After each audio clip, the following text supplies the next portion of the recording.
Senhoras e senhores, muito boa tarde. É com imensa satisfação que a Associação Brasileira de Transportadores Internacionais, a ABTI, realiza esse seminário do transporte internacional em direito do trabalho, com abordagem à Lei 12.619.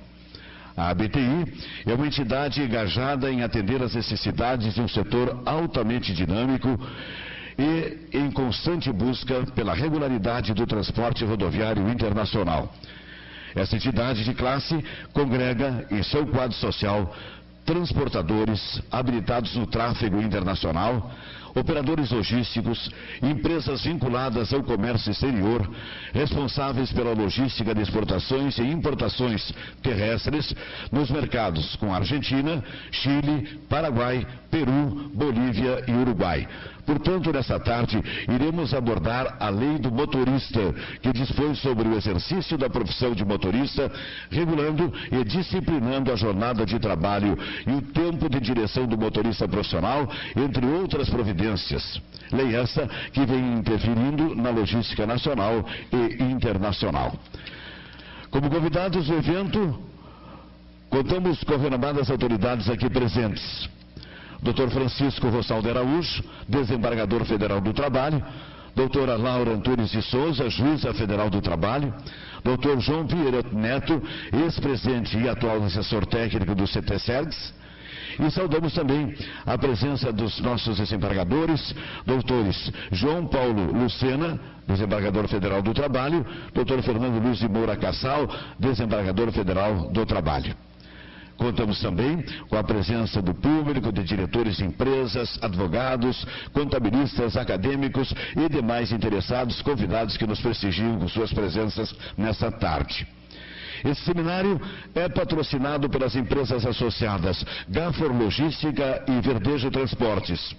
Contamos com o apoio SESC Senat Unidade Uruguaiana, OAB, Ordem dos Advogados do Rio Grande do Sul, Seccional de Uruguaiana, Sicredi, Cooperativa de Crédito, New Habitat Móveis. A ABTI também agradece aos seus investidores institucionais, Elog Logística, Mercedes-Benz, Scania, Onyx Sat, e informamos que o seminário dessa tarde está sendo gravado. E diante disso, peço a gentileza das senhoras e dos senhores que coloquem os seus aparelhos celulares ou desligados ou no modo silencioso. Agradecendo as presenças das autoridades, queremos também nominar que está entre nós o secretário Jorge Prestes Lopes, da Indústria e Comércio, que representa nesse ato o senhor prefeito municipal de Uruguaiana, o procurador do município de Uruguaiana, doutor Paulo Henrique Inda, o presidente da OAB, subsecção de Uruguaiana, doutor Maurício Félix Branco, o delegado da Receita Federal de Uruguaiana, doutor Jorge Erzegel, a doutora Ana Maria Torelli, auditora fiscal do Ministério do Trabalho e Emprego em Uruguaiana, o senhor Eduardo Amaral Beltrão, que é delegado da Polícia Rodoviária Federal em Uruguaiana. Sem mais autoridades, sintam-se como citadas por esse protocolo e tenhamos todos um bom desenvolvimento no encontro desta tarde. Para darmos início às palestras, chamamos para que faça uso da palavra o doutor João Pieroto Neto, ex-presidente e atual assessor técnico do CET-SERGS. Ele é administrador de empresas com 36 anos atuando na área de produtos perigosos. Sócio proprietário da empresa BR Caminhões até 2009. Presidente do Sindicato das Empresas de Transportes de Carga do Estado do Rio Grande do Sul. Por 2 mandados consecutivos, 2000 a 2004, vice-presidente da FETRASUL, por 2 mandatos, de 2003 a 2009. Secretário Municipal de Desenvolvimento Econômico da Prefeitura de Canoas, 2003 a 2008, autor dos livros Acidente de Trânsito, Como Evitar e Seja o Chefe que Você Gostaria de Ter, consultor técnico e palestrante. Com a palavra, o nosso primeiro convidado, João Pieroto Neto.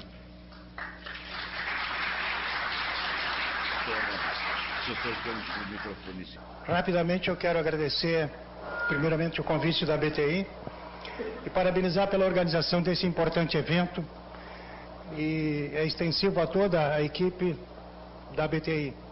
Quero saudar a todos os presentes, principalmente as autoridades nominadas. Sintam-se honradamente agradecidos em nome do SETSERGS pela presença e a colaboração de todos aqueles que aqui vierem dar o seu depoimento sobre este importante e complexo tema. Rapidamente, porque o tempo que nos deram não é muito extenso e o tema é extremamente complexo. Então eu vou tentar ser bastante objetivo. Essa lei, para quem não conhece, ela nasceu em função, com o foco principal na redução dos acidentes de trânsito do Brasil, envolvendo caminhões. Para quem não sabe, o caminhão, ele é responsável, na presença dele, no envolvimento dele, 17% dos acidentes de trânsito no Brasil. Ele é taxado como um criminoso, tal, mas não é bem assim. Ele se envolve em 17%, não necessariamente seja culpado dos acidentes que acontecem no Brasil. Infelizmente, é uma doença endêmica e há muitos anos a gente não consegue corrigir, na nossa opinião, pela falta de educação e a falta de habilidade dos motoristas. Esse é o nosso pensamento.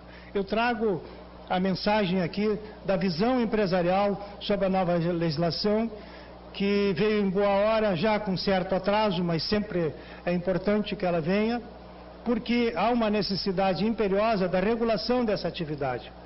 O Brasil não vive sem caminhão. Em qualquer recanto desse país, lá está o caminhão presente, levando os objetos de consumo dos brasileiros.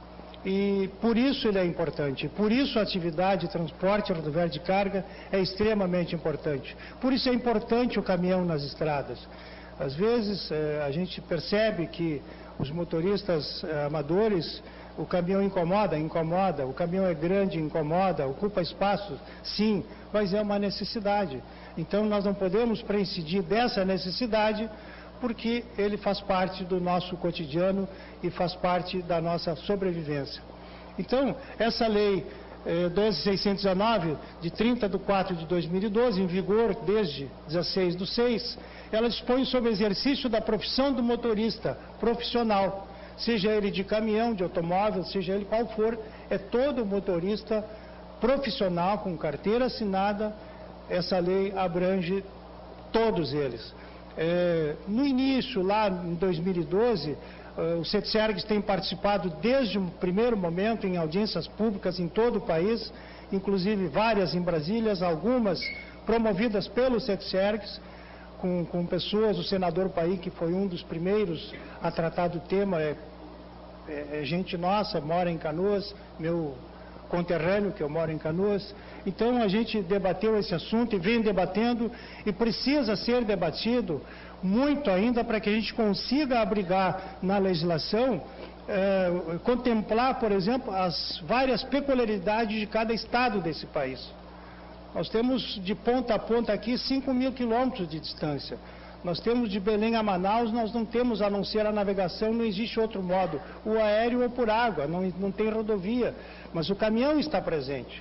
O caminhão chega em Belém do Pará, vai 4 dias e 4 noites para até chegar a mercadoria em Manaus. Quando sai a mesma coisa de Manaus, que é a zona muita produtora, sai de Manaus, vai para Belém e lá vem o caminhão para trazer a mercadoria para o país. Fala-se muito em multimodalidade, mas a multimodalidade, por exemplo, nós não conseguimos colocar o trem em todos os lugares. Nós somos a favor do trem. Nós achamos que a produção, por exemplo, da soja, do trigo, do milho, enfim, tantas outras cereais das safras que são regionais, se não tem o caminhão, a safra não se escoa, porque o trem não dá conta, porque o navio não chega, porque o avião é inviável, precisa do caminhão. E por isso a importância da regulamentação da legislação, ao qual nós vamos tentar aqui descrever, dissertar para vocês alguns itens. Eu vou traçar um paralelo aqui entre aquilo que nós consideramos negativo. Negativo não significa que nós não concordamos, são os pontos em que nós entendemos que precisa ser flexibilizado, que trouxeram alguns transtornos para as transportadoras. E, obviamente, eu vou falar daquilo que nós consideramos negativo, porque se houver alguma vaia, eu tenho a chance depois de me redimir, tá? Porque eu vou falar de coisas positivas também. Então, isso é estratégico, né? Se alguém quiser vaiar, pode vaiar, não tem problema. Depois eu me recupero. Então, por favor.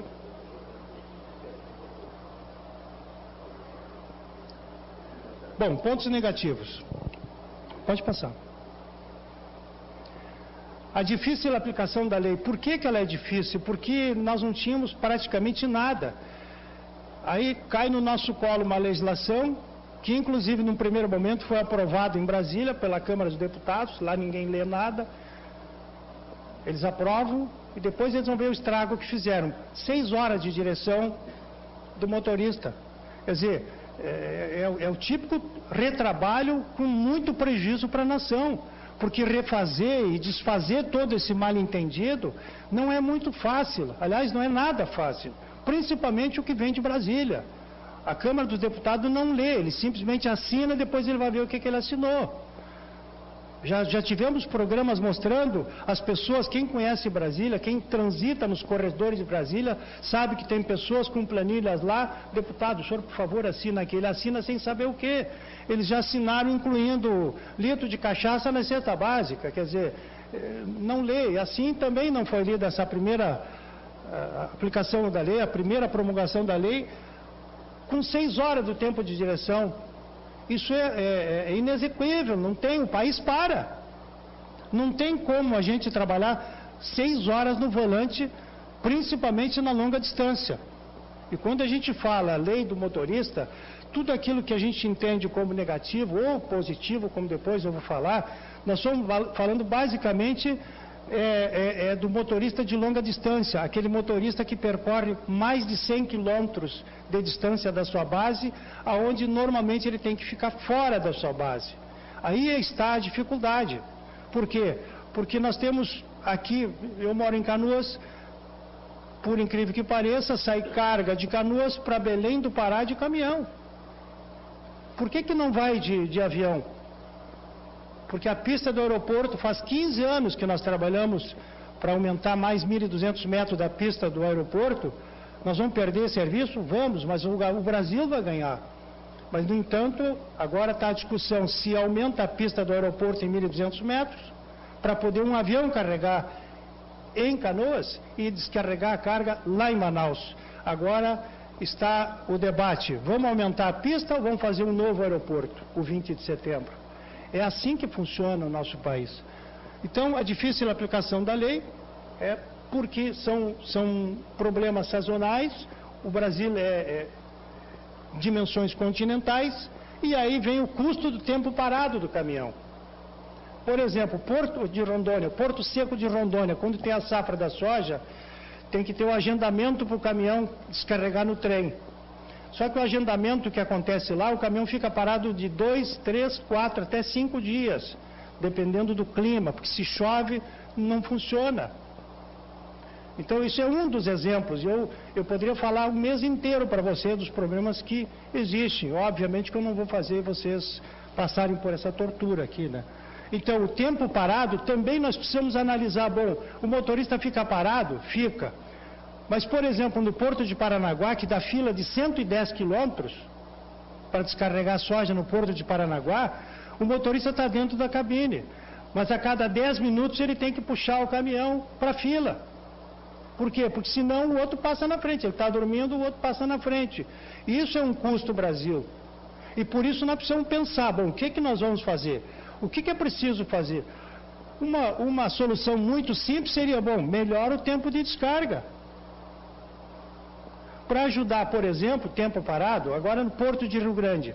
O Porto de Rio Grande agora, cada container que chega no Porto de Rio Grande, tá, ele tem que passar por um raio-x. Todos eles. Quando entra e quando sai. Com um detalhe, nós temos caminhões que têm 2 componentes, o bitrem. Primeiro tem que passar o primeiro, entra lá dentro, desatrela o primeiro componente, atrela o outro, passa no raio-x, ou seja, a operação dura 1 hora para cada caminhão. Esse atrela e desatrela. Isso é custo Brasil, minha gente. É o tempo parado. E ninguém paga essa conta. Um detalhe, o custo por container, por caminhão, perdão, R$185. Começou agora, esse mês que passou. E a lei precisa estar sendo cumprida. E é o que nós queremos é cumprir a lei. O transportador quer cumprir a lei. Falta de fiscalização adequada. Obviamente que quando cai no colo uma lei tão complexa de um país como é o nosso, de dimensões continentais, e com essa sazonalidade de problemas, é difícil a ordem pública ter gente disponível para fiscalizar. Eu vejo aqui o policial rodoviário, normalmente quando fala de estrada, fiscalização, Polícia Rodoviária Federal. A Polícia Rodoviária Federal tem vários postos parados no país por falta de contingente. Pergunte para eles se eles estão satisfeitos com a carga horária. Evidentemente que não. Agora, se não me falha a memória, esse mês eles vão autorizar a contratação de 500 policiais rodoviários para o país todo. Confere, meu amigo policial. É 500. Para o país todo. Gente, é muito pouca gente. E aí joga nas costas do policial rodoviário que ele tem que fiscalizar. É obviamente que não vai acontecer. Então é mais uma lei inócua, uma lei que não será cumprida por uma grande maioria de transportadores. As empresas mais organizadas são as mais visadas. Por que as empresas? Porque é fácil. É fácil, é chegar aqui, olha, a empresa tal tem caminhão passando toda hora. Bom, então é nessa que eu vou visitar. Infelizmente, não é essa empresa que deve ser visitada. Quem tem que ser visitado é aquele que não é visto. É lá no fundo de quintal, é lá no galpãozinho que está aquela dúzia de caminhões ou mais, que não cumpre absolutamente nada, porque ela não tem letreiro, não tem identificação, não é importante. Então, as mais visadas são as empresas mais identificadas. Nós tivemos agora, a questão de menos de 30 dias, uma empresa, uma das maiores empresas do estado do Rio Grande do Sul, na área de carga líquida, que é onde eu atuei, em produtos perigosos, tá? Os fiscais, 3 fiscais chegaram lá e cobraram 35 itens. Não é pouca coisa, 35 itens, e a empresa apresentou um por um, todos. Certamente alguma coisa vai aparecer. Não, mas o diretor não estava de gravata quando estava atuando. Vai aparecer alguma coisa. Agora, quantas empresas estão atuando no mercado brasileiro e que não vão ser fiscalizadas? É fácil a gente ir a Roma e saber onde é que mora o Papa. Qualquer uma pessoa sabe. É a mesma coisa que chegar em Uruguaiana e perguntar onde é a ponte internacional. É ali, ó.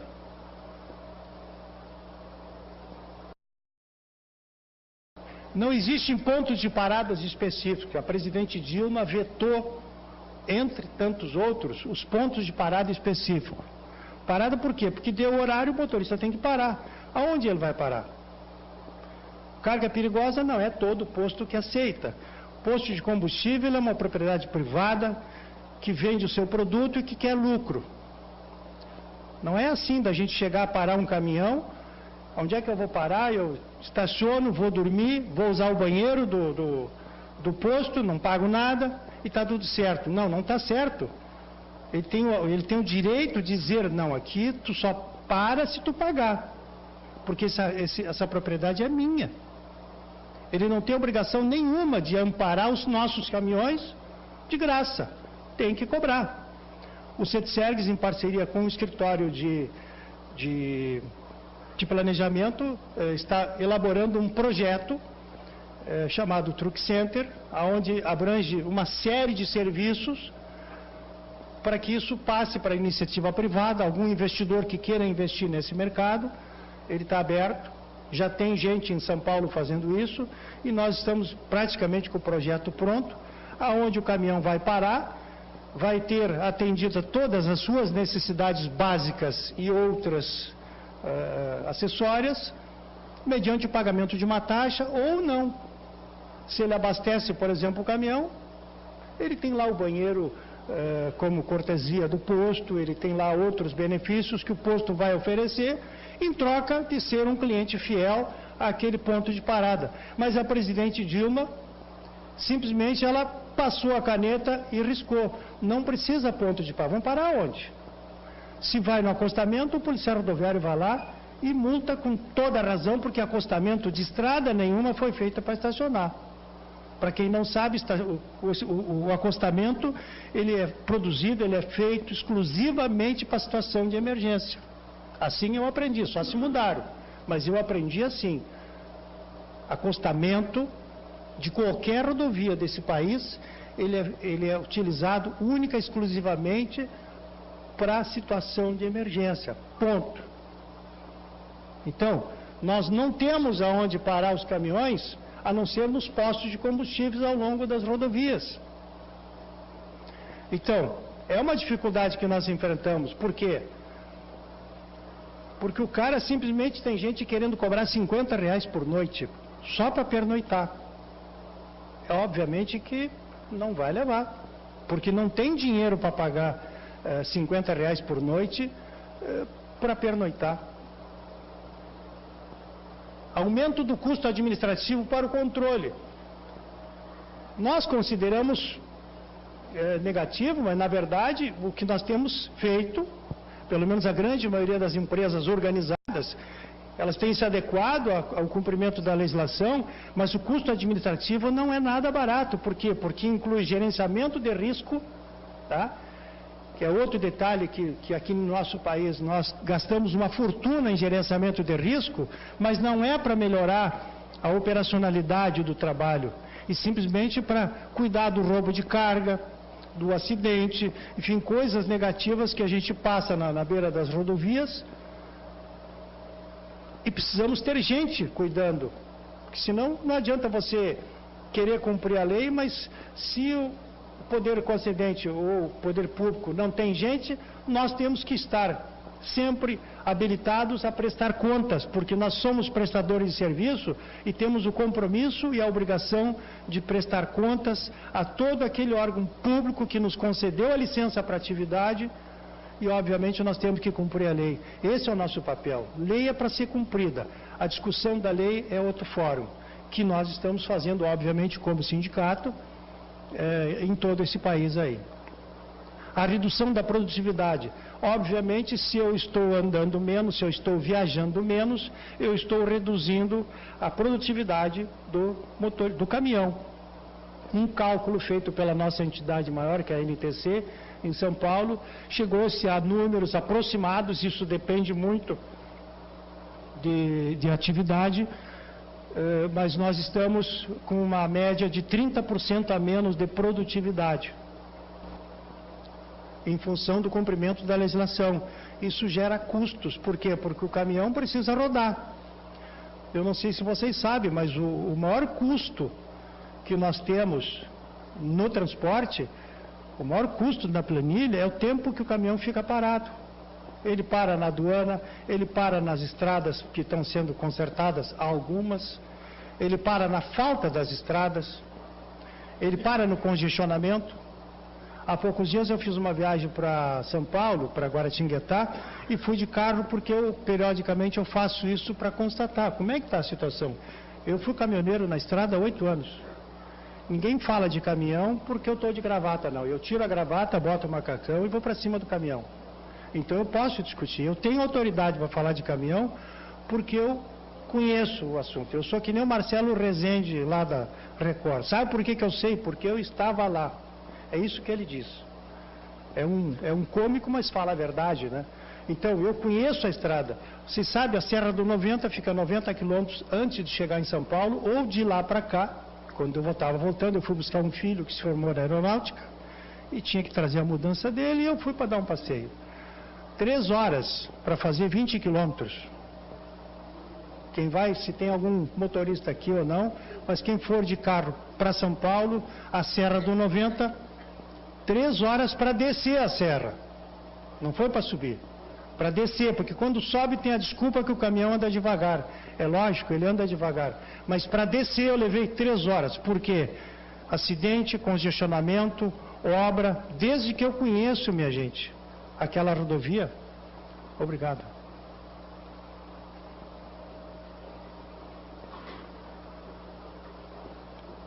Desde que eu conheço aquela rodovia, eu não vou dizer que está do mesmo jeito, porque agora está em obras, então está totalmente esculhambada. Pode ser que daqui 2, 3, 5, 10 anos ela esteja pronta, mas a subida continua exatamente igual. Só que o Brasil, minha gente, tem 2,5 milhões de caminhões rodando por aí. E as estradas continuam as mesmas. Quer dizer, é difícil a gente colocar o tempo de antigamente com o tempo de hoje. No meu tempo o caminhão não andava, a gente podia ir conversando, porque aquelas pragas não andavam mesmo, né? Se carregava pouco peso, eram uns caminhões sem tecnologia nenhuma. Hoje já tem caminhão sendo produzido que o motorista vai ser um mero coadjuvante dentro do caminhão. Já tem automóvel que não precisa dirigir ele na garagem, por exemplo. O avanço tecnológico está uma coisa bárbara, mas aí é outro assunto. Reclamatórias descabíveis. Tem acontecido em alguns pontos desse país, algumas reclamatórias com base nessa legislação totalmente descabíveis. Já estão sendo investigados alguns escritórios, tá, que ficam comprando ações trabalhistas. É um detalhe jurídico que não me cabe, mas algumas empresas já estão sofrendo. Por exemplo, em Goiânia, nós tivemos um relato de um colega nosso lá, que uma ação trabalhista com base nessa legislação foi a R$850 mil para um motorista de caminhão. Com base no salário dele, quantas décadas ele teria que ganhar o salário para juntar esse dinheiro todo? Então ficou uma indústria pesada. Obviamente que eu aqui não estou acusando absolutamente ninguém. Esse tema nem é nosso, esse tema veio lá de Goiânia. Tá? Mas a ação trabalhista está em Goiânia, está no estado de Goiás, e o cara disse, eu vou fazer o seguinte, eu vou pegar minha empresa e vou dar para o motorista, e eu vou trabalhar de empregado dele. É isso que o cara está pensando. Aos órgãos fiscalizadores, a recomendação de conhecerem melhor o sistema logístico e operacional do transporte rodoviário de carga. Saiu errado ali, ó. Isso é uma falha nossa ali, ó. Rodoviário. Caramba. Ainda bem que ninguém viu. Que erro grosseiro. Peço perdão pelo erro ali, mas é grosseiro esse erro aí. A gente recomenda aos órgãos fiscalizadores, porque uma coisa é a teoria e a outra coisa é a prática. É preciso conhecer o que é a estrada, o que é o transporte rodoviário de cargas, por que o caminhão anda em determinada velocidade.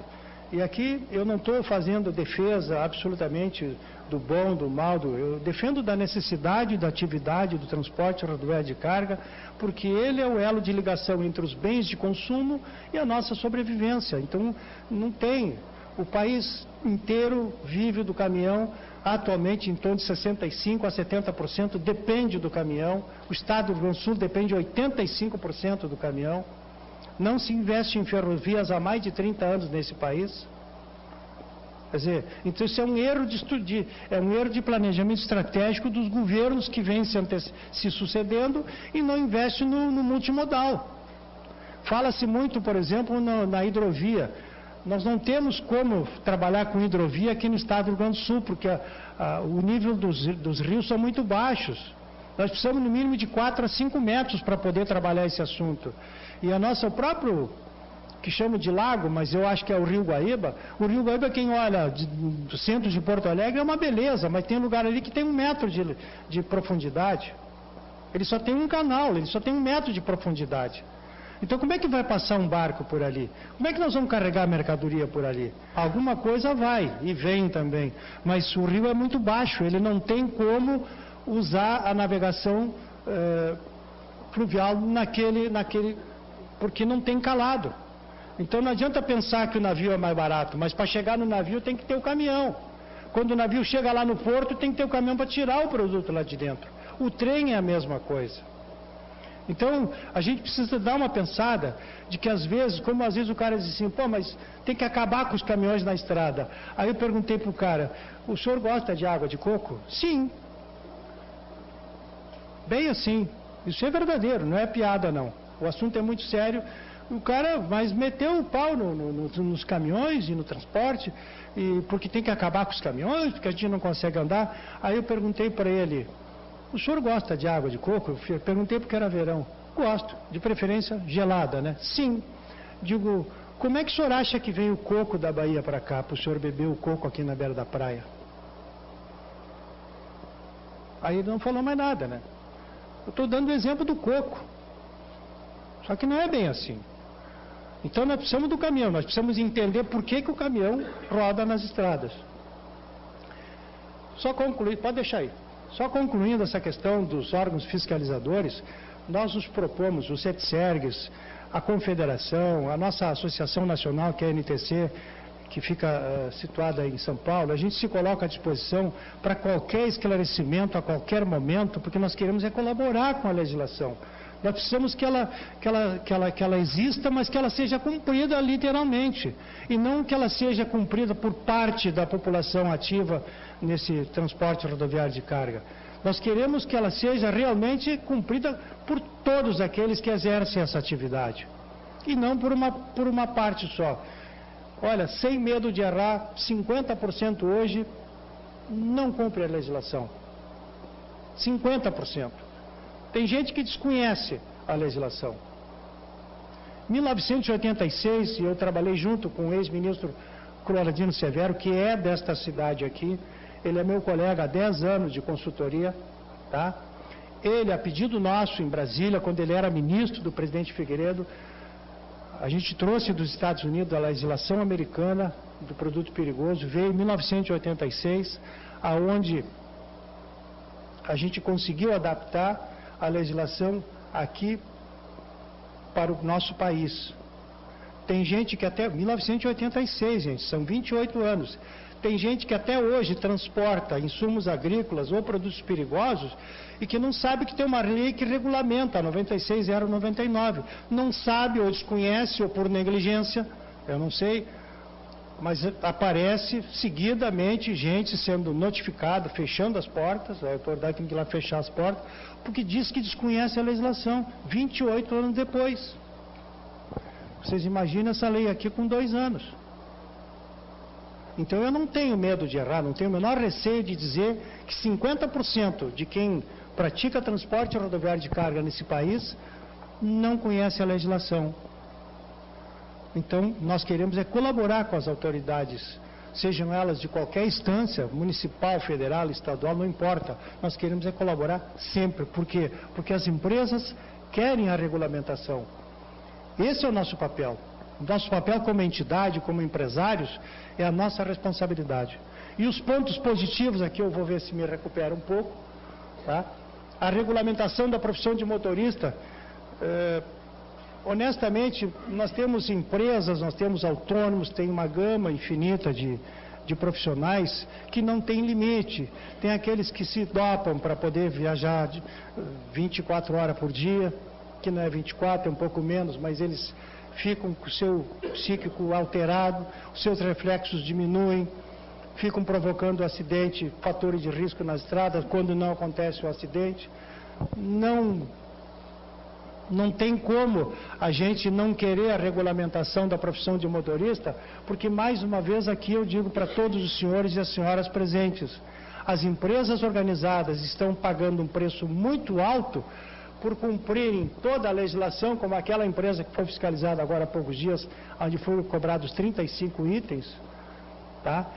Em detrimento de outras que nunca, jamais vão passar por uma fiscalização. Então, por isso que nós nos colocamos à disposição. Nós não vamos denunciar ninguém. Nós não somos dedo duro e não é nosso papel. Agora, nós vamos mostrar para quem quiser saber como é que as empresas organizadas trabalham, exercem a sua função. Então, essa regulamentação é importante, o controle da jornada de trabalho é extremamente importante. Nós sabemos que essa legislação ela tem 2 paralelos, né? Ela tem 2 viés. Um atende o Ministério do Trabalho e o outro atende o Código de Trânsito Brasileiro.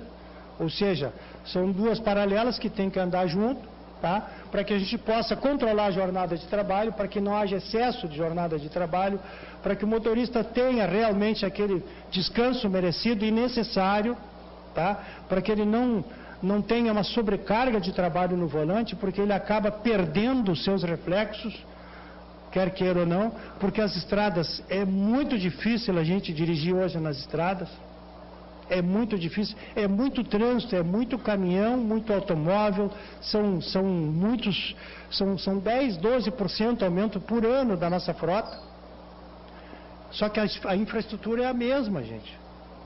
A gente não consegue duplicar estradas, os governos não conseguem aplicar. Nós temos a RS 118 aqui no estado do Rio Grande do Sul, são 22 quilômetros. Fazem 14 anos que a estradinha de 22 quilômetros tá para ser duplicada. 14 anos, vai mais 2 ou 3, se tudo for bem, lógico. Então isso é que é inadmissível. Vai olhar quantos acidentes acontecem, vai olhar quanto estrago nos veículos acontece por essa rodovia estar totalmente em precárias condições, porque ela foi feita na época de concreto. Então uma duplicação de 22 quilômetros, já tem 14 anos de atividade as empresas lá e ela não anda. E a gente cobra, e não vai. Isso faz o quê? Provoca o acidente, tempo parado, e por aí nós vamos desfilando uma série de pontos negativos também, que nós não temos ingerência nesse aspecto. Mas a sociedade paga um preço. As mortes no trânsito acontecem muitas vezes pela falta de infraestrutura, pela falta de duplicação, porque não há como a gente despejar 10 a 12% o aumento de frota por ano, são 3,5 milhões de veículos por ano, tá? E não temos aonde circular. Estabelece o tempo de direção, que nós já falamos, né? Ou seja, ele vai trabalhar às 8 horas, com mais 2 horas extras e vai descansar.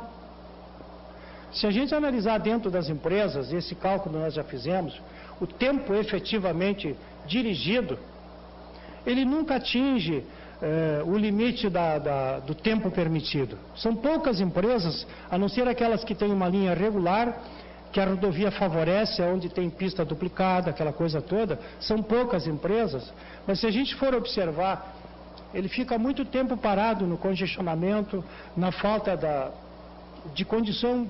Eu vou andar 10 horas por dia a 60 km por hora, então eu vou fazer 600 km. Muitas vezes não acontece, a grande maioria não acontece, porque ele não consegue andar. Então esse é um problema sério que nós enfrentamos, mas que nos deixa o tempo de direção, efetivamente, regulado. Então isso nos favorece, porque a gente, claro, vai reduzir o acidente de trânsito, vai reduzir o estresse do motorista, vai preservar pela saúde física dele, e por aí vai. Mais qualidade de vida aos motoristas, aos profissionais, é isso que nós acabamos de falar. Por quê? Porque ele também é um trabalhador como qualquer outro. Seja ele de longa distância, de curta ou média distância, isso não é um problema. Dirige em qualquer lugar, em qualquer trecho. Agora, é preciso que ele seja regulado para que ele não pratique o excesso de jornada de trabalho. Isso aí nós concordamos desde o primeiro momento. Estabelece o tempo de espera, e aqui é um problema que é difícil solução. Por quê? Porque o embarcador não é fiscalizado. Por várias razões. E aqui eu quero chamar a atenção de vocês que o embarcador, invariavelmente, sob esse aspecto, sob esse período, ele não é fiscalizado. Por que ele não é fiscalizado? E por que ele deveria ser fiscalizado, melhor dizendo? Porque o embarcador, muitos deles, fazem da carroceria do caminhão o seu depósito. Ele não está preocupado. As grandes redes de supermercado, as grandes redes de lojas nesse país, elas têm um agendamento, elas marcam, o caminhão chegou de viagem aqui de Uruguaiana, mas a rede fulano de tal diz: olha, o senhor vai vir aqui amanhã às 5 horas da tarde. Tá, e o que eu vou fazer com o caminhão? Ficar parado. Vai pagar? Não, não vai pagar. tu trouxe a minha mercadoria, mas eu só vou receber 24, 36, 48, 72 e assim vai. Esse é o agendamento. Aí quando ele chega lá, em 1 hora está vazio o caminhão. E as 72 horas que ele ficou parado na garagem, quem é que paga? O salário do motorista, o IPVA, e todo, o seguro, o gerenciamento de risco. E aquela gama de custos fixos, ela não para, ela dorme antes do dono do caminhão. Quer dizer, então esse tempo de espera é preciso que seja restabelecido, então, inclusive com o embarcador. E é importante que seja fiscalizado o embarcador, e principalmente, e a grande maioria deles, eles contratam as empresas pelo preço.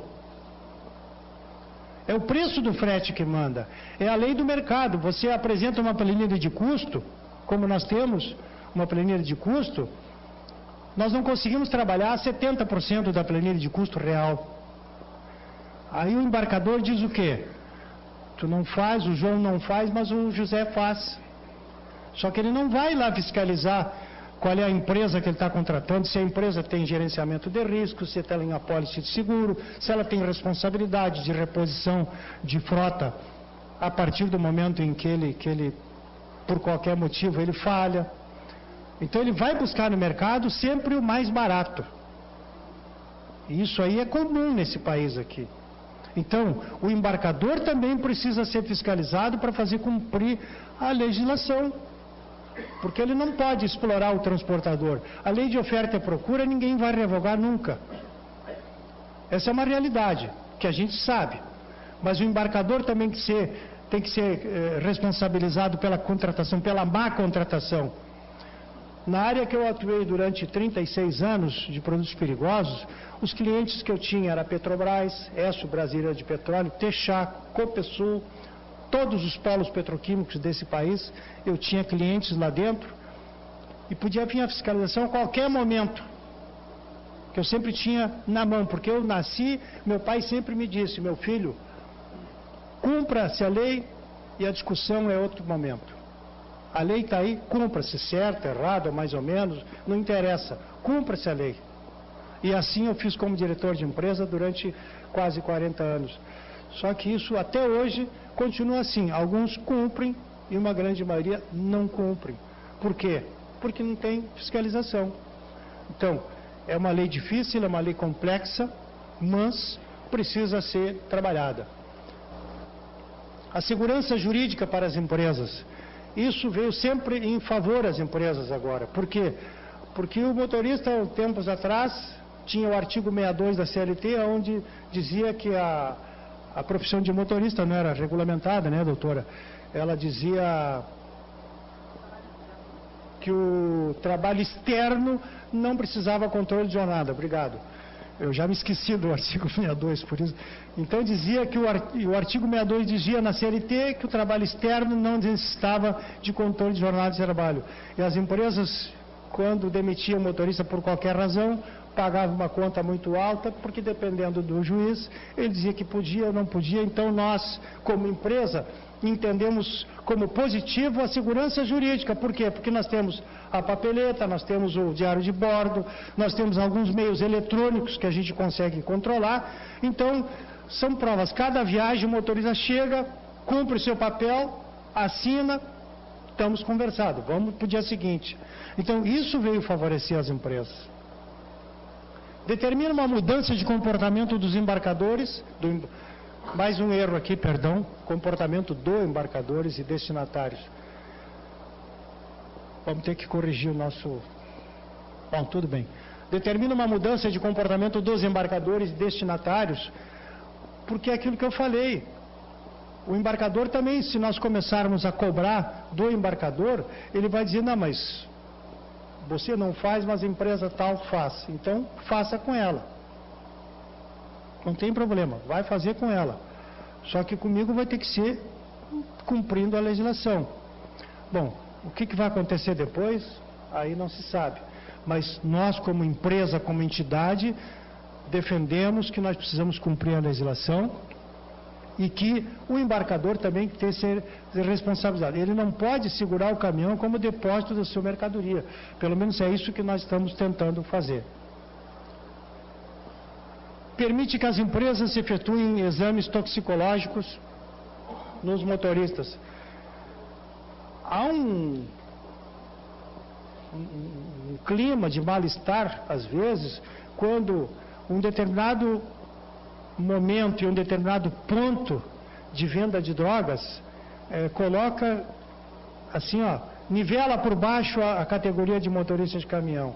A grande maioria dos motoristas de caminhões, mas uma grande maioria, 99,9%, são pessoas honestas, pais de família, profissionais, que cuidam da sua condição física, não são adeptos a drogas e álcool.